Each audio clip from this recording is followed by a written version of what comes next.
Episode ke-271, patung batu kepala desa jatuh tepat di depan kapal bulan. Keempat anggota tubuhnya telah hancur, menyisakan sosok seorang lelaki tua yang wajahnya dipenuhi kerutan akibat perjalanan hidup yang panjang. Meski telah menjadi batu, senyum hangat masih terukir di wajahnya. Saat melihat patung itu, Qin Mu terdiam. Senyum tersebut mengingatkannya pada kepala desa yang dahulu sering berbaring santai di kursinya sambil menatapnya dengan penuh kasih. Kepala desa, kesedihan yang selama ini tertahan akhirnya meluap. Di tengah kegelapan reruntuhan besar, cahaya redup dari patung batu terasa seperti perlindungan terakhir dari sosok yang bahkan setelah tiada masih ingin menjaganya. Air mata Qin Mu jatuh bagaikan sinar bulan. Pada saat yang sama, raungan menyakitkan Raja Naga Banjir Surgawi membangunkannya dari lamunan. Sebelumnya, Qin Mu berhasil memasuki bagian terdalam reruntuhan besar dengan bantuan Raja Naga Banjir Surgawi. Ia menemukan kembali kapal bulan yang dahulu dibangun oleh Kementerian Pekerjaan Surgawi, lalu menggunakannya untuk kembali.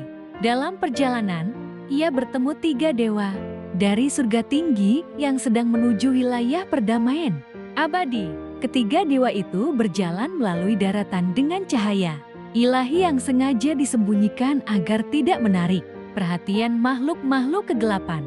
Salah seorang mengira Qin Mu hanyalah monster penghuni malam dan mengusirnya dengan angkuh. Tanpa memberi kesempatan, Qin Mu langsung menyerang. Bulan raksasa yang retak menghantam dewa itu hingga seluruh tulangnya remuk. 2 dewa lainnya baru menyadari bahwa mereka sedang menghadapi musuh yang jauh lebih berbahaya daripada dugaan mereka. Tidak seperti Yan Jingjing yang harus berhati-hati agar tidak merusak kapal matahari. Qin Mu bertarung tanpa beban. Ia mengejar kedua dewa itu sejauh ribuan li dan akhirnya berhasil melumpuhkan salah satunya.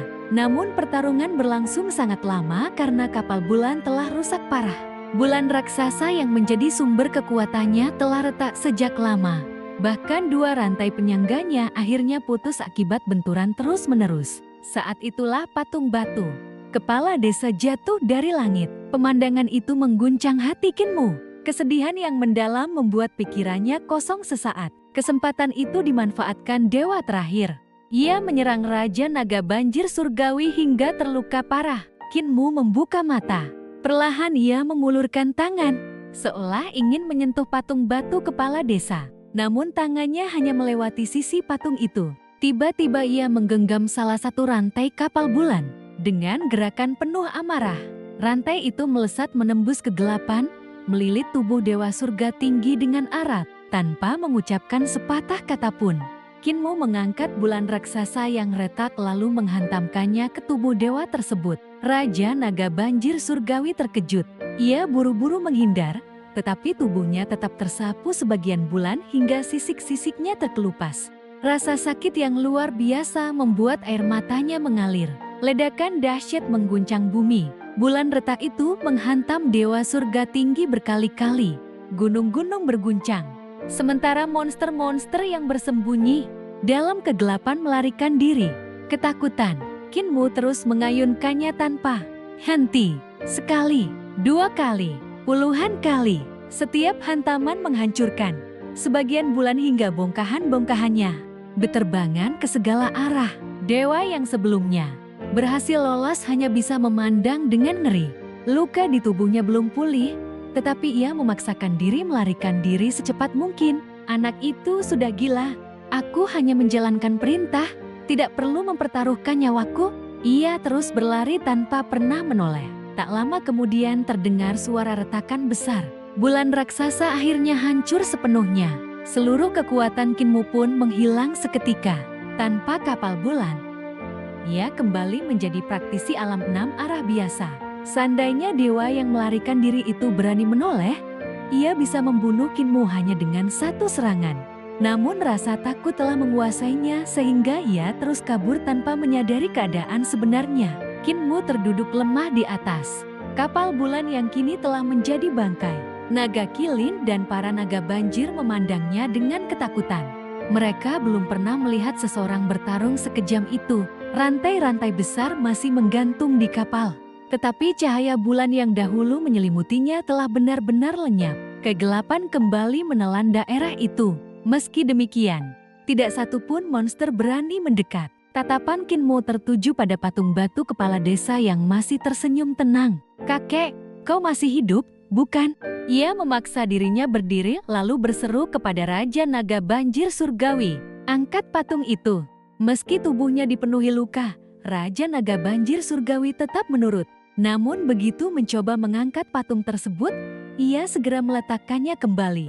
"Berat sekali." Qin Mo justru tersenyum. "Kakek buta benar. Membawa patung batu sama seperti membawa seorang dewa.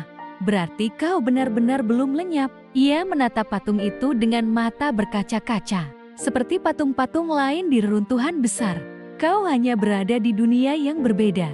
Suatu saat kau pasti akan bangun lagi." Ia tertawa kecil, tetapi air mata kembali mengalir. "Aku pernah melihat patung batu hidup kembali dan bertempur. Kau juga pasti bisa kembali." Siung Siang memandang Qin Mo tanpa berkata apa-apa. Selama ini dunia mengenal pemuda itu sebagai raja iblis besar yang lisik dan tak kenal takut. Namun di balik semua itu tersembunyi hati yang sangat lembut dan rapuh. Qin Mo menghapus air matanya. "Kau pasti akan kembali, bukan? Kalau aku menangis terus, kau pasti akan mengejakku dan bilang, 'Aku masih anak kecil.'" Ia menarik napas panjang hingga seluruh ekspresinya kembali tenang.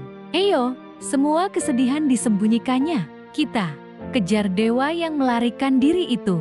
Jangan biarkan dia mencapai perdamaian abadi dalam keadaan hidup."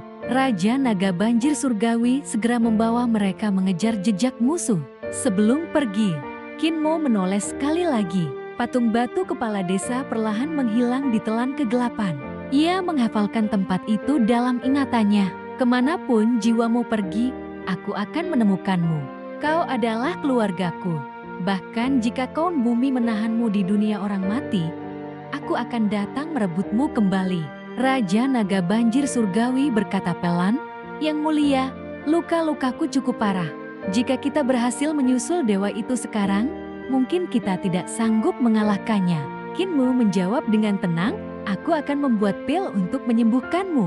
Lagi pula, naga banjir di wilayah ini begitu banyak, dia tidak akan bisa lolos." Raja Naga Banjir Surgawi hanya bisa berharap dewa itu segera menyeberangi sungai Serjing agar mereka kehilangan jejaknya. Sementara itu, di Fengdu, dunia orang mati, dewa berkepala burung membawa kepala desa melewati sebuah prasasti batu. Begitu melangkah melewatinya, tubuh kepala desa mulai pulih. Jantungnya terbentuk lebih dahulu, disusul kepala, badan, lalu kedua lengan dan kakinya. Ia kembali memiliki tubuh yang utuh. Kota orang mati yang terasa hidup, benar-benar tempat yang menakjubkan. Gumamnya, ia menoleh kepada dewa berkepala burung. "Kalau aku meninggalkan tempat ini, apakah aku akan hidup kembali?" "Tidak," jawab dewa itu. "Kau akan benar-benar mati. Beruntung masih ada sisa napas yang tertinggal di tubuhmu ketika kau tiba di sini. Namun jangan lagi memikirkan tubuh lamamu. Setelah melewati batas ini, kau bukan lagi bagian dari dunia manusia." Kepala desa mengangguk lalu mengikuti sang dewa. Sesaat kemudian ia tersenyum pahit. "Aneh juga, aku sudah terlalu lama hidup tanpa tangan dan kaki sampai sekarang merasa tidak terbiasa memiliki anggota tubuh yang lengkap." Mereka melewati gerbang Fengdu dan memasuki kota pertama di alam kematian. Di mana-mana terlihat bekas pertempuran besar. Dewa berkepala burung menunjuk ke depan. "Teman lamamu sedang menunggumu di jembatan." Ketidakberdayaan. Setelah berkata demikian, ia mengepakkan sayapnya dan pergi. Kepala desa berjalan menuju jembatan. Di sana berdiri seorang pria bertubuh tinggi dan kekar dengan punggung menghadap ke arahnya. Sosok itu terasa sangat familiar. Jantung kepala desa berdegup lebih cepat. "Kau, pria?" Itu berbalik sambil tersenyum hangat. "Akhirnya kau datang. Aku sudah lama menunggumu. Tahun-tahun ini pasti berat bagimu." Tanpa berkata apa-apa, kepala desa langsung menendangnya hingga jatuh dari jembatan ketidakberdayaan. "Kau tua bangka, kau menipuku menjadi kasar manusia, menyerahkan semua beban itu kepadaku, sementara kau bersembunyi di sini hidup santai. Cepat naik, biar ku pukul sampai puas." Di bawah jembatan, kabut bergolak. Makhluk-makhluk aneh berusaha menarik pria itu ke dalam jurang. Kepala desa sempat ingin menolongnya, tetapi akhirnya hanya berdiri menunggu. Beberapa saat kemudian pria itu berhasil memukul mundur para monster dan memanjat kembali ke atas jembatan sambil terengah-engah. Kepala desa kembali mengangkat kaki, siap menendangnya sekali lagi.